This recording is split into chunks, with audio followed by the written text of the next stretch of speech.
Bom dia. Bom Vocês estão dia. bem? A gente tava conversando aqui sobre chamado de Deus. Qual é o chamado de Deus para sua vida? Você tem consciência do que Deus tem para você? Acho que nesse vídeo aqui a gente vai conseguir te dar uma pista, tá? Normalmente, aquilo que Deus tem para você, ele já te deu pequenas demonstrações do que é, tá? E também, muito provável, terá a ver com algum tipo de dor que você passou, sabia? Normalmente os nossos chamados têm a ver com alguma dificuldade, alguma dor, algum trauma, algum problema que nós passamos. E isso não é algo de agora. Deixa eu te mostrar como funciona isso na prática. Os cegos, por exemplo, na época de Jesus, que foram curados. Qual era a pregação dos cegos, você lembra? Não sei, só sei que eu vejo. É essa. Agora eu vejo. Olha só, ele tinha um problema, cego de nascença. Vem Cristo, cospe no chão, numa situação que hoje, se alguém fizesse, seria chamado de herege, de maluco ou de qualquer outra coisa, nojento. Aí ele passa cuspe no olho do cara, o cara volta a enxergar. Esse foi uma das formas que ele utilizou. Outras ele não precisou disso. Mas aquele cego ou os outros cegos, a partir daquele momento, de uma dor que eles passaram, de uma dor que eles sentiram, de um trauma, de uma dificuldade, de um ataque inimigo, eles experimentam uma cura e o ministério deles começa ali. E qual era o ministério? Eles não precisavam ter um curso de teologia, eles não precisavam de ter anos de mestrado teológico, eles não precisavam de ser da denominação A, B ou C, eles não precisavam ter muito recurso teológico. Eles simplesmente tinham um testemunho real do poder de Deus na vida deles. Amém. Eles tinham um testemunho real do que Cristo fez na vida deles. Então ele fala, olha, eu não sei exatamente por que ou como. Eu sei que eu era cego e agora eu vejo. Talvez você não sabe qual é o chamado de Deus para sua vida, mas talvez seja esse. Eu era cego e agora eu vejo. Ele tinha um casamento destruído e agora reconstruiu. Eu era uma pessoa que tinha tudo quanto é tipo de, sei lá, às vezes você foi uma pessoa que passou por vícios. Quantos amigos nossos foram viciados, foram drogados, pessoa que foi dependente químico, às vezes de álcool. E aí você é curado disso por meio do Espírito Santo, por meio de Cristo. E aí você tem que entender que aquilo ali é parte do seu chamado. Ajudar outros que estão naquela mesma posição que você esteve. Você chega para aquele cara que tá viciado, você fala, mano, eu era viciado, agora eu não sou mais. Cristo me libertou. Você entende? O seu chamado, ele tá diretamente ligado a uma dor e uma frustração do que você passou. E não espere sua realidade ser perfeita naquela área para você falar o que Deus já fez. A Bíblia fala que toda a criação, tudo que a gente vê e contempla, reflete a glória de Deus. E quando você dá o seu testemunho, você está como a criação, mostrando o quanto Deus é bom. Então, quando você dá o seu testemunho, você edifica a fé de outros. Mesmo que ainda o seu casamento não seja totalmente perfeito, mas ele estava destruído e agora ele está em reconstrução, você já pode falar e não dê o seu testemunho como um peso. Tipo assim, eu já ouvi pessoas falando assim, eu não posso dar o meu testemunho porque eu ainda não vivo tudo que eu gostaria na minha casa, porque eu não me sinto preparado para isso. Só fala como cego, você não precisa de palavras bonitas, você precisa de coragem só para abrir a boca e falar, eu era cego e agora eu vejo. Olha, e tudo isso já vai ser muito importante para alguém. A gente tomou a decisão juntos de expormos a nossa vida, de expormos a nossa vergonha, a nossa dor. Eu expus o quanto eu fui um babaca durante muitos anos, o quanto eu fui um homem levado por emoções, um homem instável, um homem que não era ajustado conforme aquilo que Deus tinha para mim durante muito tempo. E eu tomei a decisão de expor isso na internet. A Vanessa tomou a decisão de expor isso na internet. Nessas últimas 2 semanas, talvez, acho que estourou muita coisa a respeito do Legendários e o povo começou a pesquisar. Então eles pesquisam Legendários e acabam achando minha cara e a da Vanessa. E começaram a achar os nossos testemunhos. Então, quando eu tava hoje andando no YouTube, a nossa cara apareceu muitas vezes. E normalmente não é falando bem. Eu nem fiz botox. nem estava preparado para isso. Não estava preparado para fama. Oh, e aí, o que acontece? As pessoas, grande parte das pessoas é falando, nossa, você precisou de ir pro Legendários para aprender que você tava fazendo tudo errado. Não, eu sabia que o que eu tava fazendo era errado. Eu só era como aquele cara viciado que sabe que não é bênção o vício, só que ele não consegue se desvencilhar de uma série de problemas, de trabalho, por exemplo. Eu era viciado em trabalho. Eu sei que hoje nós estamos numa época do workaholic, que isso é algo motivo de orgulho para as pessoas, só que isso é destrutivo. Arrebenta com famílias, arrebenta com a gente, arrebenta com a nossa mente, consome o nosso dia, nos faz pessoas dinheiristas, nos faz pessoas que estão muito mais focadas naquilo que é material e a gente acaba tirando o olho daquilo que é espiritual e eterno. Então, assim, essa exposição na internet, ela me constrangeu muito, me atraiu muitos ataques. A cruz, ela tem esse poder de te machucar também, né? A cruz, ela é dolorida, ela não é confortável estar na cruz, mas ela traz muito fruto. Porque ao mesmo tempo que eu fui atacado por muita gente, milhares de casais receberam fé para crer que é possível restaurar. Milhares de homens que viviam uma vida torta receberam fé para acreditar que eles conseguem sair disso. Milhares de mulheres que estavam vivendo uma vida torta, também complicada, às vezes querendo sair de casa, perceberam que elas podem reconstruir a família e que tem como ser feliz e que tem como desfrutar de algo de Deus. Milhares de mulheres que precisaram de perdoar, tiveram a capacidade de perdoar quando ouviram a Vanessa relatar a fé. Milhares de homens que precisaram de perdoar suas esposas ganharam fé ao ouvir o nosso testemunho. Você entende? Que foi constrangedor, é difícil, é dolorido, inclusive para nós. A gente não conta essas coisas, às vezes a gente conta com um sorriso no rosto, fazendo graça, porque assim, a gente já tá... A ferida, ela tem uma cicatriz, só que ela já não dói mais. A ferida, ela já tem um tempo de acontecido, então ela já não nos gera tanto desconforto, mas ainda gera constrangimento. É ruim lembrar de como eu fui ruim. É ruim lembrar de um passado dolorido. Isso é cruz. E por que eu falo tanto de cruz? Porque Jesus, ele diz pra você o seguinte: ele te salva através da cruz, ele te dá livre acesso à presença de Deus, mas ele te faz um convite. Você quer andar comigo? Porque salvar você é diferente de andar com ele. Você pode ser salvo por Cristo e decidir deliberadamente não andar com ele, porque a salvação não está condicionada a andar com ele. A salvação está condicionada a crer nele. Só que andar com Cristo já é um segundo passo. É um segundo passo em que você quer ser aperfeiçoado agora nele. E o ser aperfeiçoado, ele te dá uma sentença, meu irmão. Ele fala assim: você quer andar comigo? Pegue a sua cruz e me siga. E o que é a cruz? A cruz nem sempre é algo dolorido. A cruz é a vontade de Deus. Em alguns momentos ela vai ser dolorida. Em alguns momentos ela vai ser desconfortável. Quando eu abro a minha vida aqui na internet, quando a Vanessa abre a vida dela e quando a gente se expõe a cara pra tomar porrada na internet, isso dói. Mas tem coisas que são gostosas, que também são cruz. Ir pra Portugal, pregar, com tudo pago, desfrutando. Me custou muito, 6 quilos.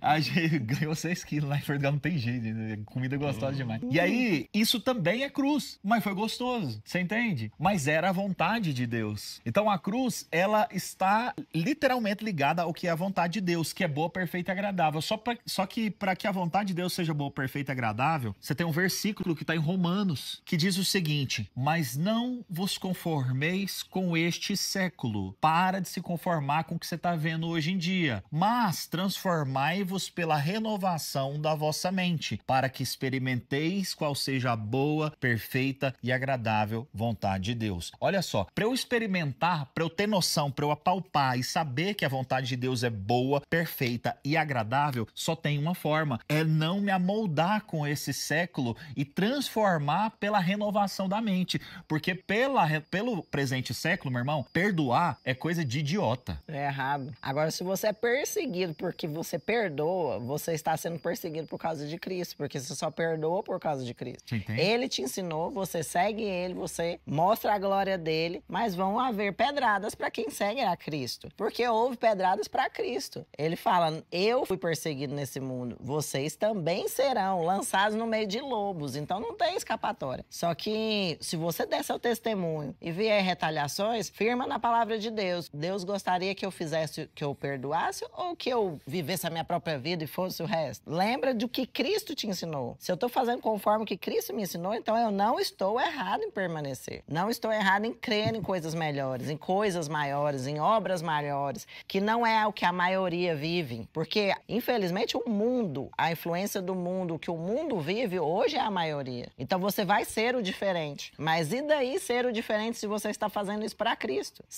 Ouse ser diferente, porque é para Cristo. O segredo tá aqui: não vos conformeis com esse século. O que esse século fala? Busque a sua própria felicidade. Se você está infeliz, troca. Se o casamento não tá bom, troca. Mulher, seja forte.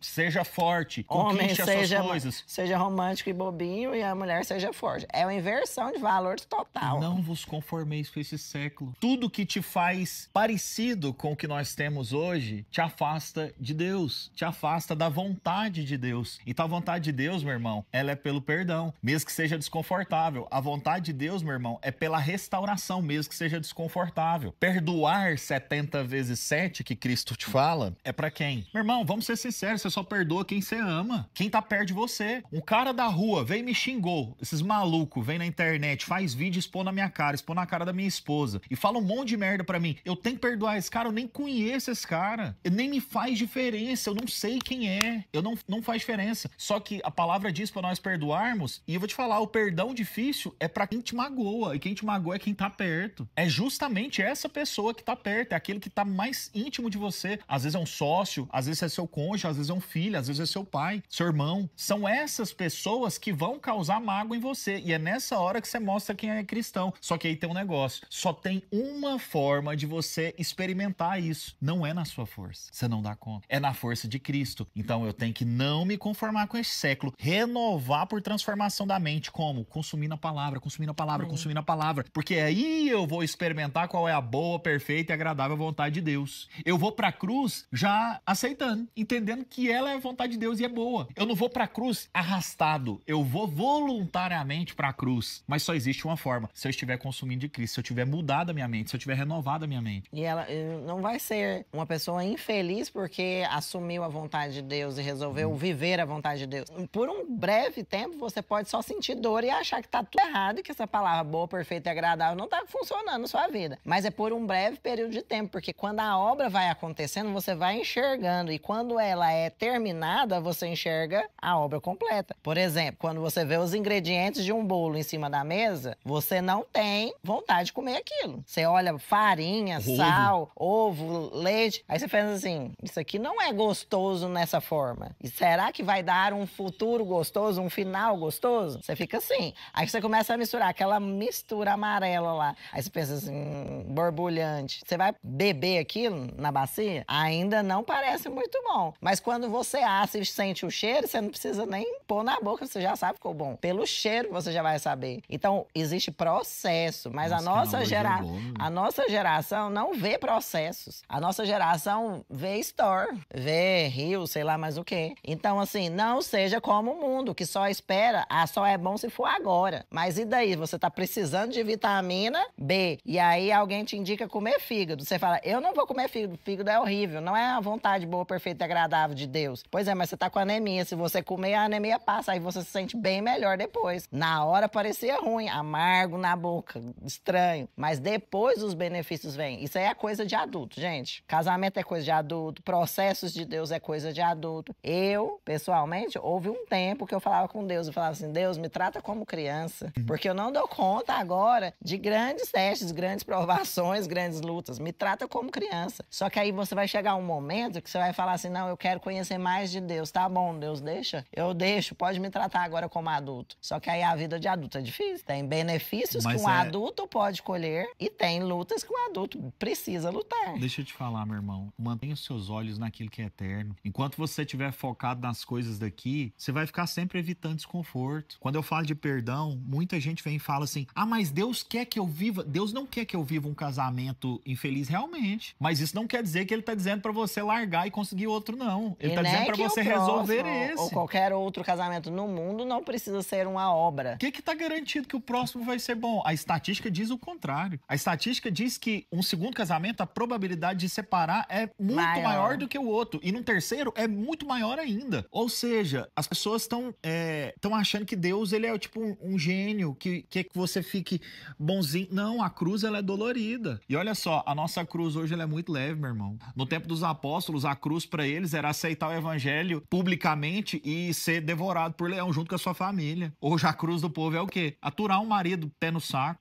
Você tá entendendo? Que não precisa ser um pé no saco pra sempre. As pessoas acham que isso é difícil demais. Não, meu irmão. Mantenha o foco naquilo que é eterno. Enquanto você estiver olhando para as coisas daqui, enquanto você estiver olhando para a alegria daqui, enquanto você estiver olhando para o Instagram, você tá lascado. A alegria de Instagram, meu irmão, não é felicidade. Felicidade, ela é transcendente. Felicidade é aquilo que te conecta com Deus. Alegria Instagram momentânea... é filtro, pose e cena. Um cara que cheira o dia inteiro. Ele tá eufórico. Enquanto ele tá sob o efeito da droga, aquilo ali, ele é o dono do mundo. Ele tá feliz, ele tá... ele é feliz, meu irmão. O cara que às vezes largou a esposa e tá ficou com uma piriguete com a novinha e tá viajando, tá gastando dinheiro. Meu irmão, aquilo lá é alegria. Não é, meu irmão. Aquilo lá é a mesma coisa de cheirar a droga. Só que ele tá na rede social, a esposa começa a ficar com inveja do cara. Ela fala, olha lá, ele tá sendo feliz e eu tô aqui infeliz. Você tá com inveja, o cara tá desgraçando a própria vida. Aí posta nas redes sociais um sorriso, só que aquilo lá não é felicidade. Não, tem gente que não é inveja o que ele sente. Mas, não, inveja já chegou assim, em mim, no sentido pessoa, de falar assim, nossa, a esposa falar, ele tá feliz e eu não. Ele tá feliz, será que eu preciso lutar por ele? Ele tá feliz agora, ele tava super triste aqui em casa.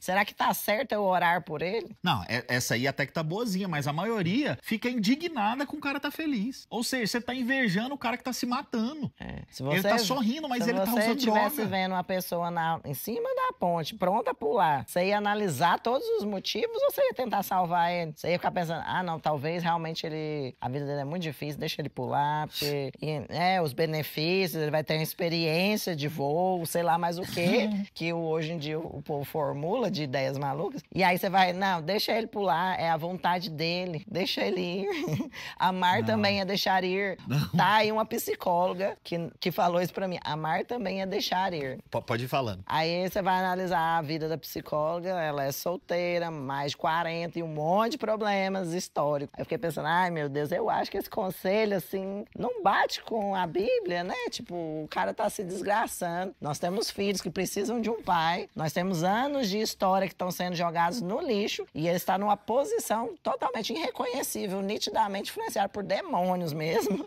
comendo merda.